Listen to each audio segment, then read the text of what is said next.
याच्यामध्ये चर्चा जी होती ती म्हणजे खूप घाटोळीची. आता घाटोळी मुळामध्ये हा प्रकार म्हणजे असं काहीतरी आहे आपल्या परंपरेमध्ये याचीच माहिती नव्हती.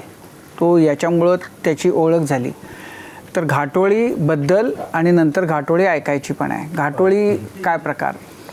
पुन्हा तेच की रूटला जे होतं की मदान मागायला येणारी काही लखाबाईची यायची लोक, त्याला आता पौड हा शब्द जरा प्रचलित झाला. आणि जुन्या वेळेस ही गडभूमी ज्या आपल्या आहेत सगळ्या पर्वतीय रांगा वगैरे याच्यामध्ये ज्या काही खाणाखुणा आहेत सगळ्या सांगणारी सगळी लोक, ते आता या सगळ्या आपल्या घाटाच्या वळणानं जाणाऱ्या सगळ्या गोष्टी आहेत. आम्ही खूप त्याच्याबद्दल सर्च केला की ही कुठून आला असेल, काय असेल, पोथीपुराणात असेल का, लवाळ्यात लिहिलेलं असेल का, कोणाला विचारून पाहू का, जोगत्यांची जी मोठी परंपरा आहे त्यांचं त्याच्यासाठी नाव येते त्यांना विचारून पाहू का. पण असं काही हाती लागलं नाही.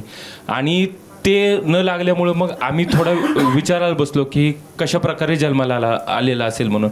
मग आम्ही त्याला आमच्या पद्धतीनं सोपी केलेली व्याख्या एवढीच आहे. घाटाच्या वळणाच्या वळीनं या देवीची पालखी उचलायला काही लेकरं आली जी डोंगर घाटात वाढली आणि त्यांनी म्हणून ही पालखी खांद्यावर घेतली. आणि जो काही या आपल्या छत्रपती शिवाजी महाराज जे आधी फक्त आम्ही असं म्हणतो की रायगडीचा राजा होता आणि आज तो रायगडावर शिवछत्रपती झाला असं म्हणून मग आमच्या शाहिरांच्या घाटोळीला सुरुवात होते. शाहीर विनंती आहे आपल्याला.